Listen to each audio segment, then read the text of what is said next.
Okay. Let's go in 3, 2, 1. Alrighty, so my name is MHFsilver, or just Silver, and I'm joined here by my co-commentator Shovel. Hi, I'm Shovel Claus. I don't run this game, but it's pretty cool. This is VIVIDLOPE. I'm excited. This game rocks. Yeah, so the category we're going to be doing today is called any percent items, and we'll explain more as to what that means, but going into it, the most important thing is at the start of every level, you'll see a little box show up at the bottom of the screen. We'll explain more as we get into it, but the first thing we're going to do is start the run by selecting Miss Noir in 3, 2, 1, go. And right off the beginning of the run, the first thing I'm going to do is I'm actually going to stand in a corner, and we'll explain why later. And then we see this little NPC to the right. He actually wants to talk to us, but we can just jump over him and not interact at all. And we get to enter the first world of the game. So Shovel, if you want to take away with explaining some stuff. Yeah, so the basics of this game are really simple. If you've ever played Ninja Pater on cool math games, is what I like to describe as my analog. This is kind of like that, mixing some Splatoon and some, general puzzle game elements.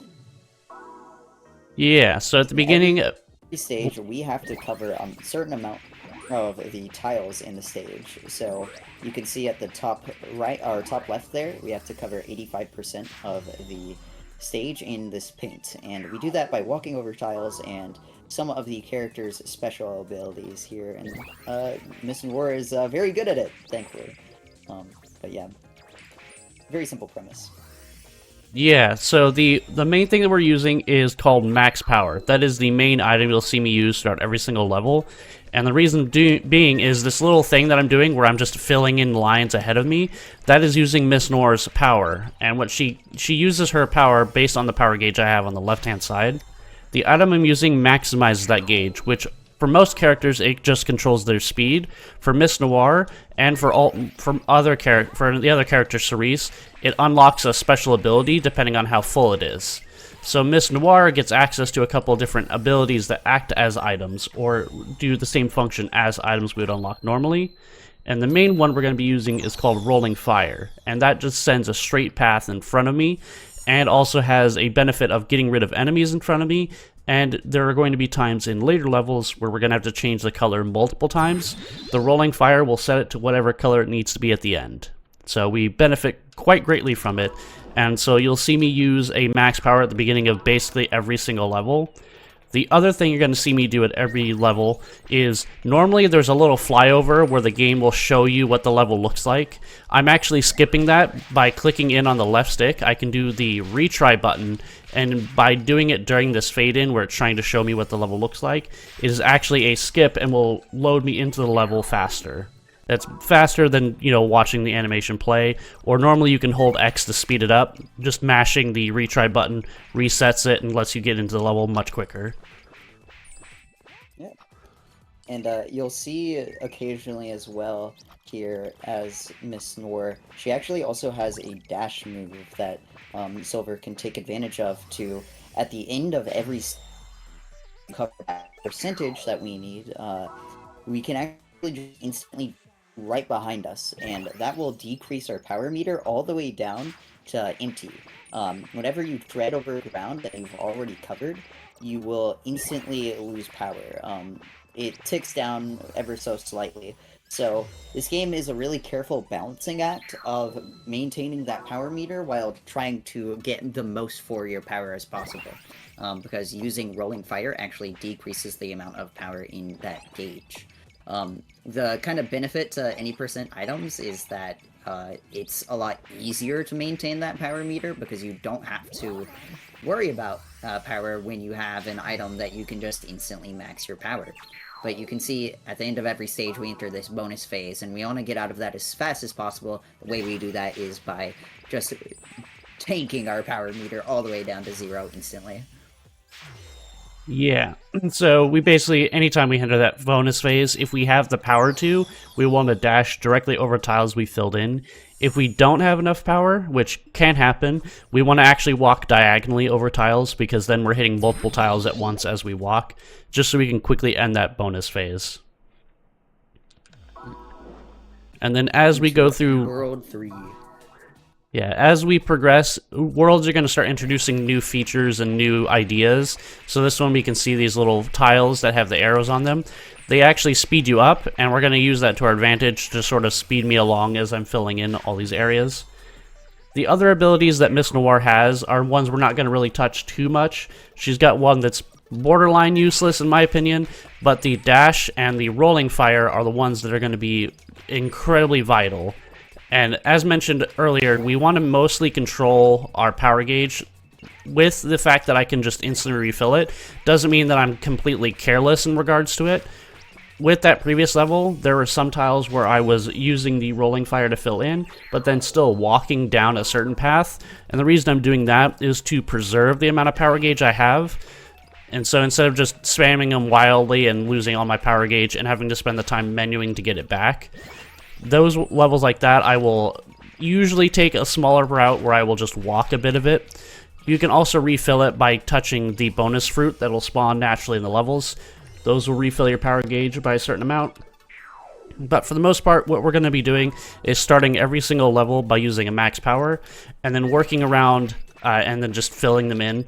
Most of the levels we're going to be playing are going to be based around straight lines to maximize the capabilities and the usefulness of the rolling fire itself. And then later in the game, that sort of changes. But as you'll see, there's a lot of times I'm just skipping by levels and not touching a lot of them. With the thing I did at the beginning of the game where I just stood in a corner, that's called short mode. And short mode changes how many levels I need to beat per world from a varying amount from like 8 to 12 to only 5 at most. And so 5 is the only amount of levels I will ever have to do in each world. So we're only going to do the 5 fastest levels, which, because of the way that, you know, when it comes to stuff like this, the routing always changes and there's always new ways to do certain stuff. So this route for this game has changed dramatically in like the last year, especially because within the last year is when Miss Noir came out. She was introduced with an update that was specific to the Nintendo Switch version at first when that came out, and then she came to PC later. Yeah, short mode makes the routing of this game really dynamic because instead of needing like 8 whole stages, you can just pick the fastest 5, and occasionally that changes. You know, you'll find a new route that, oh, this one's faster now, so we can swap in what we're doing now. Here in this stage, we get introduced to the bomb. The bomb is extremely useful. That's a sentence, a unique sentence. The bomb just gets rid of enemies, which can be really convenient if you have an enemy just kind of spawn on top of you. And additionally, we have these invisible tiles that will light up whenever you get near them. This is supposed to make it kind of confusing. Thankfully, the routing for this game makes it to where these don't usually pose much of an issue, but you can get kind of caught off and you miss an invisible tile and you're like, oh, find whatever invisible tile I missed. Uh-oh. Yeah, and they used to be a whole lot trickier. In recent updates, it has made it easier to spot where the invisible tiles were. But in earlier versions, it was very difficult to spot them. So if you missed one, you'd be wandering around for a while trying to figure out where you messed up. Yeah. You can see here also, rolling fire is not just... it kind of follows the gravity in a way. That's a weird way to describe that, but it's true. Of the stage, so it'll curve down those curved tiles.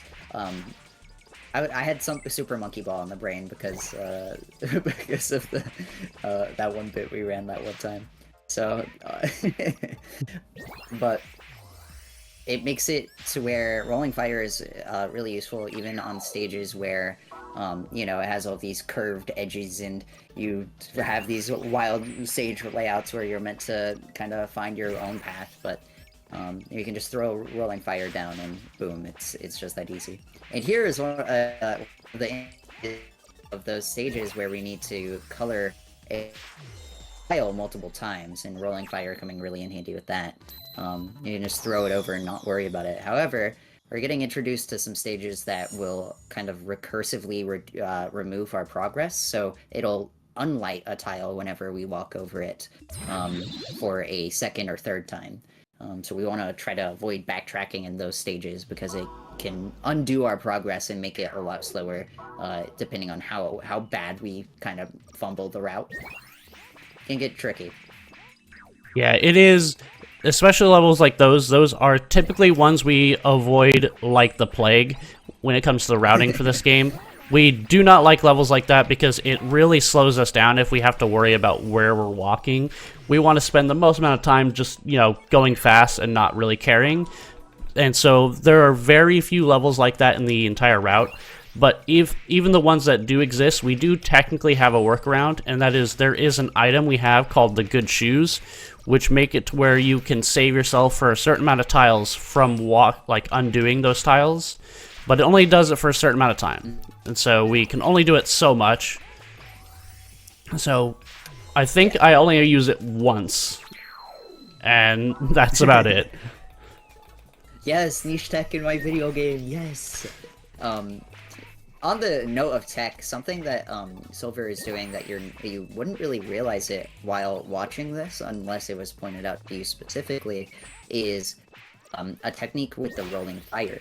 You can notice sometimes that on these corridors, for example, Silver is going to be facing one way and throwing fireballs a different way. So he'll be walking up and throwing fireballs to the left. That's actually a technique that is, I can't remember the name. Is it firewalking or something like that? It's Noir quick strafing. So the Quick ability... strafing. I don't know where I got firewalking. The inputs for the ability are by, you're supposed to hold L2 and then press X to use the ability. Holding L2 will make you walk. Normally we're just running, but holding L2 will actually make your character walk. And then it's actually triangle, I messed up. Then you press triangle to use the rolling fire. But it was actually discovered by a member of our community that if you press L2 and triangle together to start the rolling fire, and then you let go of L2, but continue to hold triangle, it'll remember that you're trying to use the rolling fire, and so instead you can initiate it by pressing L2. So what I'm doing is I'm facing a direction that I'm going to stay consistently throwing the rolling fire in, press L2 and triangle to start it, and then hold triangle and just press L2 to use the ability, essentially. And that allows me to maintain a good movement, to maintain good speed while still being able to use the rolling fire. So instead of having to slowly walk and trudge our way around, we can actually maintain full speed and still use the ability. Yeah, and so, it's a really cool movement tech that you wouldn't expect from a game like this, but it actually it is really precise and difficult to actually do because it has all of these inputs, and by misinputting, you're going to change the direction that Miss Noir is facing. She'll just walk in the other direction like a lost duck. So it can be really taxing to get that movement down. And Silver is exceptionally good at it, so, it is really interesting once you spot it, that you'll see it everywhere in the realm. The start of this stage is basically entirely just quick strafing. Yeah, it's a really sick movement tech. Yeah, basically, I'm using it in just about every single level that you see me using the rolling fire, and that's it. What I refer to it as directional storage. I'm basically, when I initiate that first rolling fire, the game is actually remembering the whole time what direction I was facing, and so anytime I press the L2 button, it's going to instantly remember what direction I was facing when I used it the first time, and make Miss Noir snap to that direction and throw it no matter what path what direction I'm holding on the control stick or D-pad. And so it's very useful for right now, I'm just doing it upward, but I'm only holding right on the D-pad, so I'm not holding any sort of up direction, but the game knows that's where I'm trying to throw it. Yeah. Additionally, in this world, this sixth world introduces ice, and you'll see it a lot in this stage in specific. The diagonal design on some of the tiles there is ice, and when we go over it, we'll start kind of slipping around, but you'll see Silver here just taking a nice little ice skating, just throwing rolling fire the entire way. Unfortunately, rolling fire doesn't the ice, it just kind of covers tiles anyways, as normal, but we can kind of just flow across the stage there and throw rolling fire and let it handle it. Ice physics fun in a video game for once. Congrats, VIVIDLOPE. You're the first. Yeah, typically people absolutely hate ice physics in video games, but the fun thing about items in VIVIDLOPE is the items also have ice physics. So when we're running around those ice tiles, if I throw rolling fire, the rolling fire also gets to deal with the ice physics, which for us is helpful, because I can just then sit there and spam it, and it'll just cover everything for me. Yeah, it's awesome. Into World 7 now, and we're pretty close to getting one of the most busted items in the run that is going to change everything about how we play it. I'm excited. Yeah, if you think the fact that me using a max power at the start of every level and doing the rolling fire makes this the most busted thing in the game, there's technically something even more busted that we get access to after this world that is so insane that it single-handedly changes how our route is done. So into this, we've mentioned that a lot of the levels we try to focus on straight lines. And that's because, obviously, the rolling fire does great at straight lines. But the next item we're going to get very much does not like straight lines, which isn't too bad, because also, as we approach the end of the game, the levels start to get more complex and more intricate and difficult, which just so happens to coincide with the item we're getting. And one thing I did in that previous level that I'm going to explain a bit more here is the bomb. The bomb item is used to clear out all the enemies on the screen, but it also gives you invulnerability frames. This level is intending for you to take a special item called the super jump, and the super jump, it does exactly what it sounds like. It just makes you jump super far, but once you pick it up, you can't use anything else. So what I'm doing instead is all of these pink tiles with the X's are supposed to insta-kill you. But by using the bomb to give myself invulnerability frames, I can just walk over all the tiles, or in this case, just dash over them, and then never have to worry about taking the damage, and not have to worry about picking up super jump. Extremely cool tech, like the most niche tech in the game, but it's used to skip one upgrade. And a few tiles occasionally for routing reasons, but like, oh, it's so cool. Yeah, it comes up a whole lot more in the all stages route, where there are more levels where we use that to like abuse the level design a bit more. But for this, it's very seldom used for that purpose, but it is very useful. I do it right here as well to give myself invulnerability frames so I can dash through all of that. This is one of my favorite movement segments in the entire run. That part's so cool. It's funny you bring up all stages. I was thinking about mentioning that the item that we're about to get in the next world as we come up on finishing this stage, which I believe is the last one. Yep. Is so busted that in all stages you just do short mode up to this part, except for World 1, and then once you get this item, you backtrack and do the rest of the game, like in reverse order with that really busted item. It's really funny. It's kind of ridiculous. It's basically the game's version of 100%, where we basically start the run by doing any percent up to this point, and then do 100%. Yeah. And the reason being is the item we get access to now is called the Paint Burst. And the Paint Burst is very useful because it covers just a massive amount of paint around us. You're not going to see it so much here because it's kind of a cramped level, but all I have to do for this level is stand in very specific spots and use the Paint Burst, and it fills in everything for me, and I don't have to do anything. And yeah, just like the becomes a lot more free-flowing in this part of the run, I would say, because the Paint Burst covers such a big area, and that it honestly allows you to just not deal with a lot of mechanics. It's really cool. Yeah, and you can see it a little bit more here, just how much ground we're covering. The big benefit to it also is it does give us power gauge as well. So you'll still see me use the power gauge and max power just to give myself speed, but it allows us to now spend a bit more time using the dash ability instead of the rolling fire, and we'll just dash, Paint Burst, whoop, Paint Burst, and then dash. Occasionally for fun. Yeah, for fun, we'll just throw out a bomb. But it drastically it drastically changes the routing. And now instead of focusing on levels that are super tight and have like small corridors, now we're focusing on levels that have a bit more open-endedness because we want to get the most value out of the paint burst. Because now it allows us to cover so much more ground like that. Yeah. In this stage, we get introduced to landmines. These will, you know, kind of appear out of nowhere and try to blow us up, but Silver already has all of them memorized. He knows where the landmines are, unsurprisingly. It's funny. The bomb joke was funny because Miss Noir is technically the villain of this story. Is the thing we haven't mentioned yet. I'm amazed that guy didn't kill you. Yeah, technically, but we're playing as the villain of this story. So the other two characters, Cerise and Acrew, we didn't really talk a whole lot about them, but their whole gimmicks are Cerise, when her power gauge is high enough, she can take a hit, so she doesn't die in one hit if your power gauge is high enough.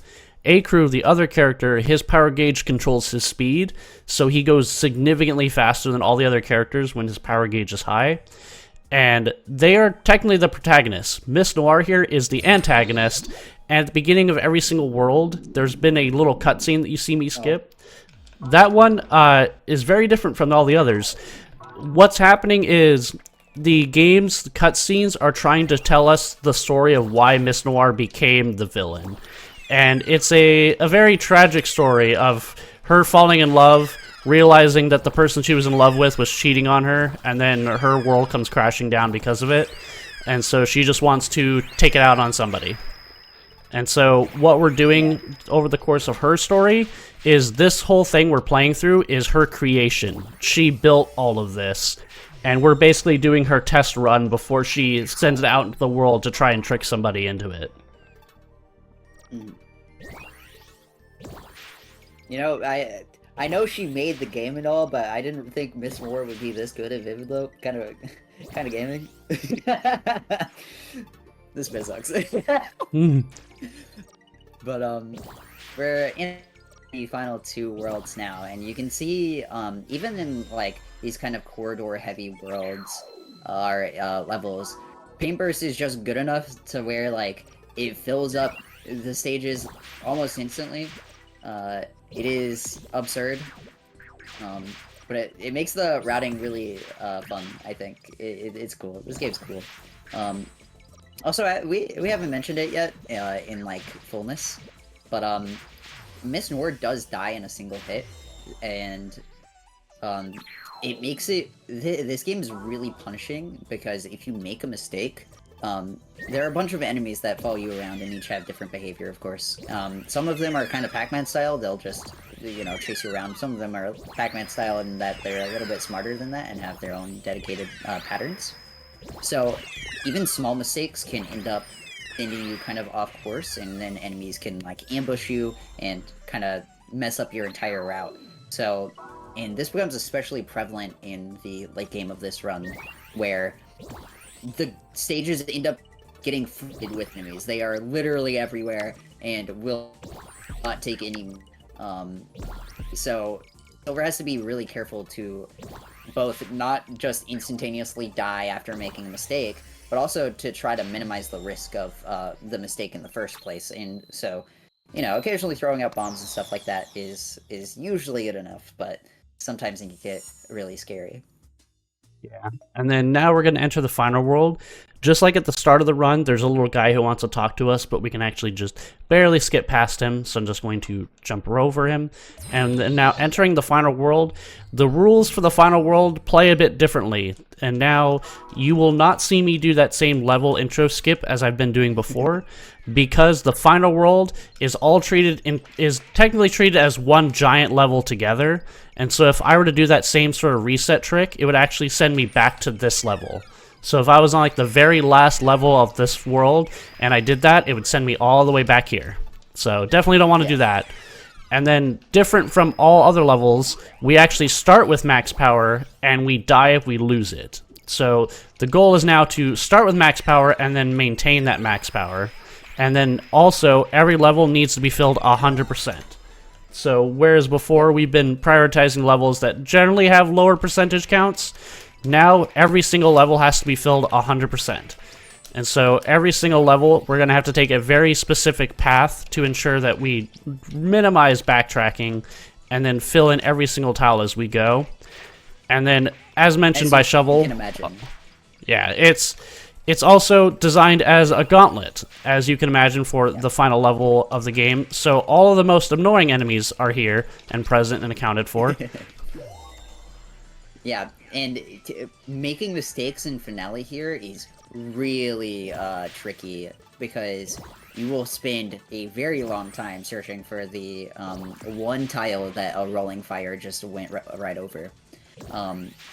This finale segment also has just a killer banger from the OST. This entire game soundtrack is really good, but this one's one of my favorites. Yeah, the soundtrack in this game is also, in general, just very good. The whole game soundtrack. Yeah, 100%. Great time to mention this game. This game is pretty. So if you're looking for a chill like Katamari, this game is very Katamari vibes. I feel like, where it's like, oh, I'm just gonna like watch someone play this really good and enjoy my time, and then I'm gonna go like play it myself because it gave me that chink too. This is only $10 on Steam. It also has a demo and goes on sale super frequently. Add it to your wish list. Wait for it to go on sale or something. This game is a blast, and if you're wanting to run it, it's a surprisingly technical puzzle platformer type game. So I would highly recommend it. I need to get around to doing that myself. Ignore that I don't take my own advice, but it's neither here nor there. Shovel tags along with me for all of this because Shovel has been my biggest hype person throughout the entirety since it found out about this. Rocks, it's so cool. I love indie games. Yeah, indie games, definitely support indie games. They are... All indie games need the help more than AAA developers. Keep that in mind. While there are definitely studios and AAA studios that kind of get screwed if you're looking at big name companies, keep in mind that the indie devs are the ones who always need the money and will always need assistance. So they're always worth playing. And also, this game's dev is really active in the game's community. So like, if you think this game just kind of looks cool, you like the like Y2K aesthetic, there are a lot of people alongside you who can you can hang out with. Yeah. This game is a sleeper banger from like 2022, and I very rarely hear people talk about it. Yeah, the dev for this game has been in our speedrunning Discord pretty much since it started, and they have even helped like fix bugs I've run into. Very early on, there were times where the game would constantly crash because of all of the effects and all the items being used, and so the dev would actually like ask me for the crash log so they could fix it. So very good developer, very good game, and this is technically the final level, so we're about to come up on time here. And the final level is just a very basic cube, so it is also, we don't see it, but it is a very basic level, which you may think is very not very fun of the final level, but it's also where all of the nastiest enemies are. But so true. That's it. That is VIVIDLOPE any percent. And now with everything complete, we technically go with in-game time. So at the end of it, the game gives you a breakdown of your ranks and your in-game time. 26:59, nice. Yeah, so sub 27, which isn't too bad. My personal best is 26:26, so not too bad. Keeping it a minute under. But yeah, that sub was 27 is really good. If for a marathon. Yeah, it's any time for me that I can keep within a minute is good. Generally, anytime you're under estimate's good. It's very hard to do this game effectively and efficiently, especially like it's really hard to describe just how difficult this game actually is to play. And it's actually why Shovel suggested I use a input viewer on my stream so that it's a bit more visible. You can see what I'm doing. But that is VIVIDLOPE. So I want to thank the people for having me on for this marathon. The game, like like Shovel said, is only $10. You can get it on Switch. You can get it on Steam. I think I don't think it was listed on the games that aren't compatible for Switch 2, so you could get it for Switch 2 as well. Definitely worth playing. The game is, while I only did it in half an hour, my record for beating all of the stages still takes 2 hours, and normal casual play could probably take you 8 to 12 hours. So if you're looking for a game that could, so if you're looking for a game that's a fun weekend, but also very challenging, this game is definitely worth every penny, and you should definitely go play it. And also go follow Silver on Twitch. Where do people find you? Oh, yeah. Twitch.tv/MHFsilver. My Blue Sky is at MHFsilver.com. And then my YouTube is also MHFsilver. And then if you want to see my speedruns, it's just add an underscore to that. So YouTube/MHFsilver_ for my speedruns. No underscore for my other channel. But that's it. Thanks for having us.